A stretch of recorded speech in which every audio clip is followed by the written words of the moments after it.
પક્ષીઓના વાસના ઘર. એક જંગલમાં એક સમડી શિકારની શોધમાં ફરતી હતી. તેણે ખૂબ જ ભૂખ લાગી હતી. થોડીક વાર ખોરાકની શોધ કર્યા પછી તેણે એક ઘર દેખાય છે. સમડી બોલી, મને અહીંયાથી જ ક્યાંક શિકારની સુગંધ આવે છે. લાગે છે કે આ ઘરમાં મને કોઈ શિકાર મળી જશે. સમડી એ ઘરની બારીમાંથી ઘરની અંદર જોવે છે. તેણે ચકલીના 2 બચ્ચા દેખાય છે. સમડી એ ઘરના દરવાજાને તોડવાનો પ્રયત્ન કરવા લાગે છે, પણ ઘરનો દરવાજો પાકો હોવાથી તે તેમણે તોડી શકતી નથી. સમડી બોલી, અરે આ ઘર તો ખૂબ જ પાકું લાગે છે. હવે આને હું કઈ રીતે તોડું? ત્યાં જ તેમની નજર તે ઝાડની બીજી ડાળી પર બનેલા ઘર તરફ પડે છે. સમડી બોલી, હવે આ ઘરમાં હું જોઉં, શાયદ મને કોઈ શિકાર મળી જાય. તેને એ ઘરની અંદર પણ 2 ચકલીના બચ્ચાઓ દેખાય છે.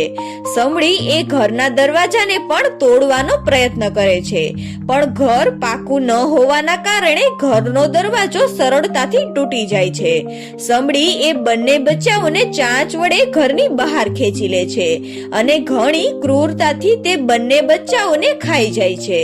સમડી બોલી, ચાલો, મારું પેટ તો ભરાઈ ગયું. અને પછી એ ત્યાંથી ઉડી જાય છે. થોડીક વાર પછી મિન્ટુ અને પિંકી અનાજ લઈને ઘરે પાછી આવી જાય છે. મિન્ટુના છોકરાઓ મિન્ટુના ઘરે આવતા જ તેને જોઈને રડવા લાગે છે. મિન્ટુ બોલી, અરે બાળકો, શું થયું? તમે રડી કેમ રહ્યા છો? મિન્ટુના બાળકો બોલ્યા, મમ્મી, જ્યારે તમે ઘરની બહાર ગયા હતા ત્યારે એક જંગલી સમડી અહીંયા આવ્યું હતું અને એ આપણું ઘર તોડવા માંગતું હતું. પણ જ્યારે તે આપણું ઘર તોડી ન શક્યો ત્યારે તે પિંકી આંટીને ઘરે ગયો અને સમડી એ ગોપુ અને સુતલીને ખાઈ ગઈ. આ વાત સાંભળીને મિન્ટુ ખૂબ જ ડરી જાય છે. ત્યાં તેમણે પિંકીના રડવાનો અવાજ આવે છે. મિન્ટુ એ પિંકી પાસે જાય છે. પિંકી બોલી, અરે આ બધું શું થઈ ગયું? હવે હું કોના સહારે જીવીશ? અરે મિન્ટુ, જો તો ખરા, મારા બંને બાળકોને કોઈ શિકારી પક્ષી ખાઈ ગયું છે. હવે હું શું કરીશ મિન્ટુ? મિન્ટુ બોલી, પિંકી, તું રડમાં. હવે જે થઈ ગયું તેનું આપણે કંઈ પણ નહીં કરી શકીએ. પિંકી બોલી, નહીં મિન્ટુ, જો હું મારું ઘર પાકું બનાવત તો આ વસ્તુ ક્યારેય ન બનત. આ બધી મારી જ ભૂલના કારણે બન્યું છે.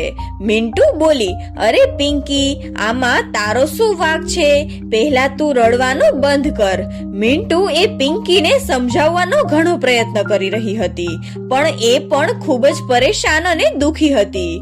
રાત થઈ જાય છે અને મિન્ટુ તેમના બાળકો સાથે ઘરમાં સૂતી હતી, પણ મિન્ટુની આંખોમાં ઊંઘ ન હતી. મિન્ટુના બાળકો બોલ્યા, મમ્મી, અમને તો ખૂબ જ ડર લાગે છે.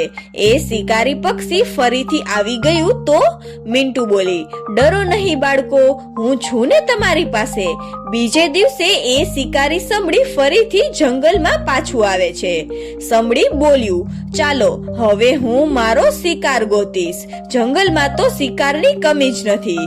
સમડી એ શિકારની શોધમાં ચમેલીના ઘરની બહાર પહોંચે છે. ચમેલીનું ઘર પણ પિંકીના ઘરની જેમ મજબૂત ન હતું. સમડી એ ખૂબ જ સરળતાથી તેમના ઘરનો દરવાજો પણ તોડી નાખે છે અને તેની ઘરની અંદરથી ઈંડાઓને બહાર કાઢીને ખાવા લાગે છે. ત્યાં કાલુ કાગડો ત્યાંથી પસાર થઈ રહ્યો હતો. કાલુ કાગડો એ સમડીને ચમેલીના ઈંડા ખાતા જોઈ લે છે. કાલુ બોલ્યો, અરે આ શું? આ તો એક સમડી છે. આ તો ચમેલીના ઈંડાઓ ખાય છે. મારે આને રોકવી પડશે. કાલુ એ સમડી પાસે જાય છે. કાલુ એ સમડીને જોરથી એક ટક્કર મારે છે અને એ બોલ્યો, ઊભી રે સમડી, તું આ રીતે ચમેલીના ઈંડાઓને ન ખાઈ શકે. સમડી હસીને બોલી, તું કોણ છે? તું મને કેમ રોકે છે? તારું શું જાય છે? કાલુ કાગડો બોલ્યો, તું આ રીતે જંગલના કોઈ પણ પક્ષીને નુકસાન ન પહોંચાડી શકે. ચાલ હવે ચાલી જા અહીંથી. સમડી બોલી, મારું આ ઈંડાઓથી પેટ ભરાઈ ગયું છે, એટલા માટે તને હું જવા દઉં છું, નહીતર આજ તારું મૃત્યુ પાકું જ હતું. આટલું કહીને સમડી ત્યાંથી ચાલી જાય છે. ત્યાં ચમેલી ત્યાં આવી જાય છે. ચમેલી બોલી, અરે કાલુભાઈ, તમે અહીંયા શું કરો છો? કાલુએ ચમેલીને બધી જ વાત કહી દીધી. ચમેલીએ કહ્યું, તમારો આભાર કાલુભાઈ, આ બધી મારી ભૂલ છે, મેં મારો માળો પાકો નથી બનાવ્યો. કાલુ બોલ્યો, કઈ વાંધો નહીં ચમેલી, કાલ આજ શિકારી સમડીએ પિંકીના બંને બાળકોને ખાઈ લીધા છે. ચમેલી બોલી, અરે બાપરે, આપણે એ સમડીનું કંઈક તો કરવું જ પડશે. કાલુ બોલ્યો, હા ચમેલી બહેન, હું આજે બધા જ પક્ષીઓને ભેગા કરીને આ વિષય પર ચર્ચા કરીશ. થોડીક વાર પછી બધા પક્ષીઓ મિન્ટુના ઘરે ભેગા થઈ જાય છે. રૂપા માસી બોલ્યા, અરે શું થયું કાલુ, તે અમને બધાને અહીંયા કેમ બોલાવ્યા છે? કાલુ બોલ્યો, અરે મિત્રો, તમને તો ખબર જ છે કે આપણા જંગલમાં એક શિકારી સમડી આવ્યું છે. તે દરરોજ કોઈના બાળકો તો કોઈના ઈંડાઓને ખાઈ જાય છે. મિન્ટુ બોલી, હા કાલુભાઈ, કાલે એ સમડીએ મારા બાળકોને પણ ખાવાનો પ્રયત્ન કર્યો હતો, પણ જ્યારે તે મારા બાળકોને ન ખાઈ શકી ત્યારે તે પિંકીના બાળકોને ખાઈ લીધા. તે દરરોજ શિકાર કરે છે. કાલુ બોલ્યો, આજે પણ તે ચમેલીના ઈંડાઓને ખાઈ ગઈ. પોપટ બોલ્યો, અને જો આવું ચાલતું રહ્યું તો એ આપણા બધાના બાળકોને પણ ખાઈ જશે.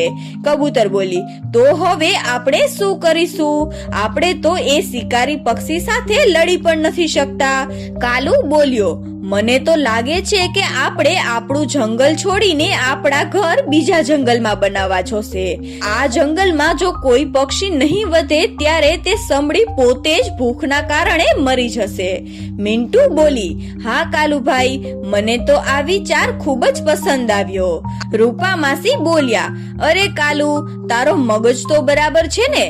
તું શું કહી રહ્યો છે? આપણે શું એ સમડીથી ડરીને આપણું જંગલ છોડી દેશું? મિન્ટુ બોલી, અરે રૂપા માસી, તો શું તમે એ સમડી સાથે લડી શકો છો? રૂપા માસી બોલ્યા, જરૂર પડશે તો હું એ સમડી સાથે લડી લઈશ, પણ આ જંગલને છોડીને હું ક્યાંય પણ નહીં જઉં. ભૂરી બોલી, અમને ખબર છે રૂપા માસી, અત્યારે જો એ સમડી અહીંયા આવ્યું તો બધાથી પહેલા તમે જ ભાગી જશો.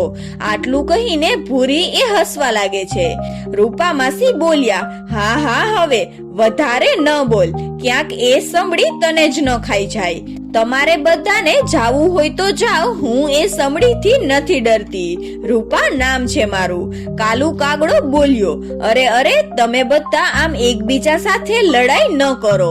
જે કોઈ પણ પક્ષીને આવવું હોય તે કાલે સવારે જંગલના ખુલ્લા મેદાનમાં પહોંચી જાજો. આપણે બધા બીજા જંગલમાં આપણા ઘર બનાવીશું, જેનાથી આપણને આ ઠંડીમાં રાહત પણ મળશે. બધા પક્ષીઓ કાલુ કાગડાની વાતથી રાજી થઈ જાય છે અને બધા જંગલ છોડીને જવાનો નિર્ણય કરે છે. બીજા દિવસે બધા પક્ષીઓ ખુલ્લા મેદાનમાં ભેગા થઈ જાય છે. ત્યાં રૂપા માસી પણ પોતાનો બેગ લઈને ત્યાં પહોંચે છે. આ જોઈને કાલુ કાગડો બોલ્યો, અરે તમને બધાને શું રૂપા માસી અહીંયા દેખાય છે કે એકલા મને જ દેખાય છે? અરે રૂપા માસી, તમે અહીંયા શું કરો છો? તમે તો કહ્યું હતું ને કે તમે જંગલ છોડીને ક્યાંય પણ નહીં જાઓ. તમે તો એ સમડીથી નથી ડરતા ને? રૂપા માસી બોલ્યા, અરે કાલુ બેટા, જ્યારે મારા મિત્રો જ અહીંયા નહીં રહે તો હું એકલી આ જંગલમાં રહીને શું કરીશ? એટલે મેં વિચાર્યું કે હું પણ તમારી સાથે ચાલીશ. ભૂરી બોલી, હા હા, અમને ખબર છે રૂપા માસી, કાલે સાંજે એ શિકારી સમડી તમારા ઘરની બહાર જ ફરી રહ્યું હતું, એ કારણે જ રૂપા માસી ડરી ગયા છે. બરાબર ને રૂપા માસી? હું બરાબર કહું છું ને કે મેં ખોટું કહ્યું? રૂપા માસી બોલ્યા, અરે નહીં નહીં, મને તો ખબર પણ નથી કે એ સમડી મારા ઘરની બહાર ફરી રહી હતી. કાલુ કાગડો બોલ્યો, અરે અરે આ બધું હવે જવા દો. હવે બધા અહીંયા ભેગા થઈ ગયા છે તો આપણે બીજા જંગલમાં જવા માટે નીકળવું પડશે. બધા પક્ષીઓ ત્યાંથી ઉડીને બીજા જંગલ તરફ નીકળી પડે છે. રસ્તામાં તેમણે ઘણા બધા વાંસના ઝાડ દેખાય છે. મિન્ટુ બોલી, આ જુઓ મિત્રો, અહીંયા કેટલું બધું વાંસ છે. ચમેલી બોલી, હા મિન્ટુ, પણ આ વાંસનું આપણે શું કરીશું? મિન્ટુ બોલી, અરે ચમેલી, આ વાંસ વડે આપણે આપણા ઘર પાકા બનાવી શકીએ છીએ. કાલુ કાગડો બોલ્યો, હા, આ તો ખૂબ જ સારો વિચાર છે મિન્ટુ. ચાલો મિત્રો, પોતપોતાના ઘર માટે વાંસ લઈ લો. બધા પક્ષીઓ ત્યાંથી વાંસ લઈને આગળ નીકળી પડે છે. બધા પક્ષીઓ એક મોટા જંગલમાં પહોંચી જાય છે. કાલુ કાગડો બોલ્યો, મિત્રો, આપણે આપણી જગ્યા પર પહોંચી ગયા છીએ. હવે આપણે બધા પોતપોતાનું ઘર બનાવવામાં લાગી જઈએ. બધા પક્ષીઓ પોતપોતાનું વાંસનું ઘર બનાવવામાં લાગી જાય છે. રૂપા માસી પોતાની સાથે લાવેલી કપાસ બહાર કાઢે છે. રૂપા માસી બોલ્યા, ચાલો હવે હું આ કપાસને ઘરની ચારે બાજુ લગાવી દઉં. કાલુ બોલ્યો, અરે રૂપા માસી, તમે આ કપાસ ક્યાંથી લાવ્યા? રૂપા માસી બોલ્યા, અરે કાલુ, આ કપાસ તો હું મારી સાથે જ લાવી હતી. વિચાર્યું હતું કે કંઈક કામમાં આવશે, અને જો આજે મને એક કામમાં પણ આવી ગઈ. હું આ કપાસને ઘરની ચારે બાજુ લગાવવાની છું. મિન્ટુ બોલી, કાલુભાઈ, શું આપણે પણ આવી કપાસ લઈને આવીએ અને આ કપાસને ઘરની ચારે બાજુ લગાવી દેશું તો આપણને જરા પણ ઠંડી નહીં લાગે. કાલુ કાગડો બોલ્યો, હા મિન્ટુ, આ વિચાર તારો ખૂબ જ સરસ છે. ચાલ આપણે બંને બધા પક્ષીઓ માટે કપાસ લઈને આવીએ. કાલુ કાગડો અને મિન્ટુ બધા પક્ષીઓ માટે બાજુના જંગલમાંથી કપાસ લઈને આવે છે. બધા પક્ષીઓએ આ ઠંડીમાં વાંસની લાકડીઓ વડે પોતપોતાનું ઘર બનાવી લીધું હતું. આ બાજુ એ સમડી બધા ઘરોમાં પોતાનો શિકાર શોધી રહી હતી, પણ તેમણે આખા જંગલમાં કોઈ પણ શિકાર ન મળ્યો. તે ખૂબ જ કમજોર થઈ ગઈ હતી. સમડી બોલી, અરે આ જંગલના બધા પક્ષીઓ ક્યાં ચાલ્યા ગયા છે? ત્યાં બે શિકારી ગીધ ત્યાં આવી જાય છે. પેલું ગીધ બોલ્યું, અરે ભાઈ, આ જંગલમાં તો કોઈ પણ શિકાર નથી દેખાઈ રહ્યો. હવે આપણે શું હવા ખાઈશું? બીજું ગીધ બોલ્યું, તું ચિંતા ન કર, આપણને કંઈક તો ખાવા માટે મળી જશે. ત્યાં જો તે ઝાડ પર એક કમજોર સમડી દેખાય છે.